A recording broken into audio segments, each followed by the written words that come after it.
Mayhay, Laguna, officially known as the Municipality of Mayhay, is a fourth-class municipality in the province of Laguna, Philippines.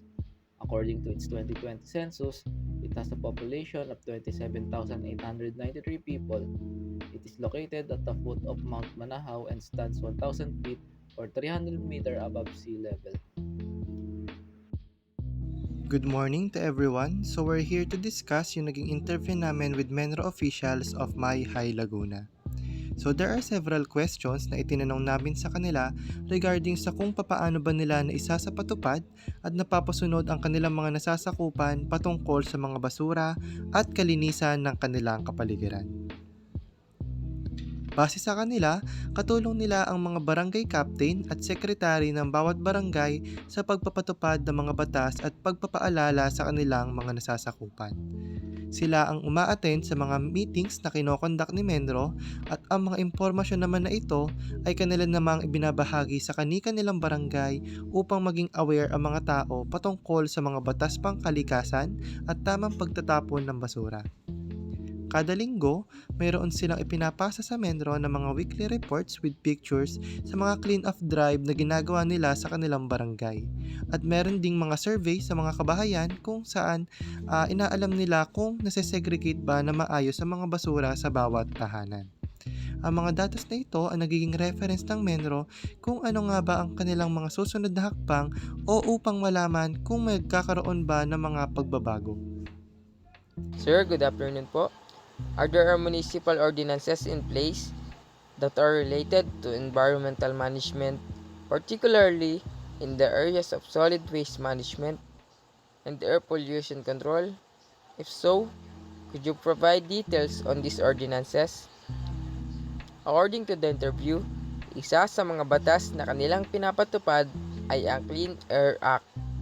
Mahigpit nilang ipinagbabawal ang pagsusunog ng kahit anong bagay o basura. May kakulang halaga ang sino mang lumabag sa batas na ito. At according to interview, may mga ilan na silang nahuli na gumawa nito. At may kaukulang itong parusa. At ang mga ilang mga nahuli sa mga paglabag na ito ay nagkaintindihan naman at natuto sila sa mga batas na ito. At according to interview, Comprehensive Solid Waste Management Ordinance ng munisipyo na inadapt siya sa Ecological Solid Waste Management of 2000. Under this ordinance is meron tayong tinatawag na no segregation, no collection policy kung saan hindi ito kokolektahin ng mga nangongolekta kung hindi nakasegregate ang mga basura. Meron din silang mga na-experience na hindi nakasegregate ang mga basura ng isang mamamayan at hindi ito kinolekta ng mga ilang staff ng munisipyo.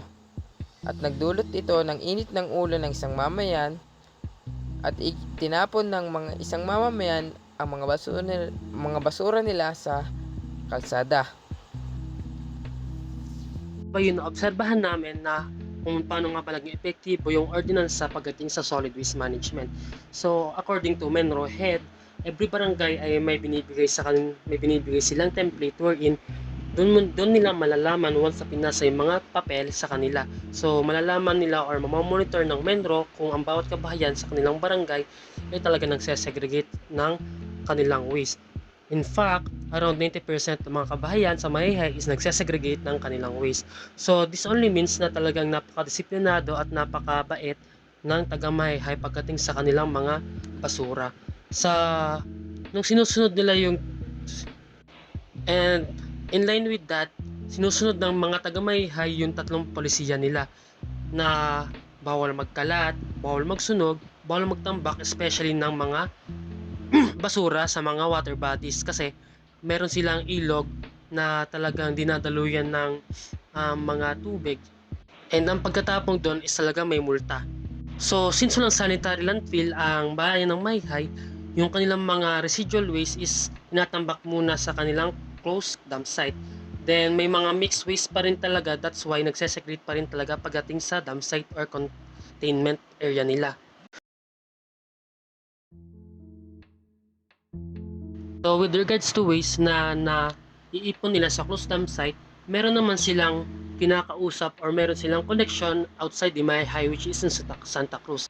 Wherein meron facility ang Santa Cruz na meron namang ang kahit paano is tumataginting na napakalaking halaga rin once na nagtapon sa kanilang facility. Pero ayun nga, habang tumatagal naman is nagde-develop na rin naman ang Mayhay ng kanilang facility, wherein doon naman nila itatambak or doon naman nila ititreat yung mga basura na nakukuha nila and naiipon nila sa bawat bahay-bahay ng Mayhay.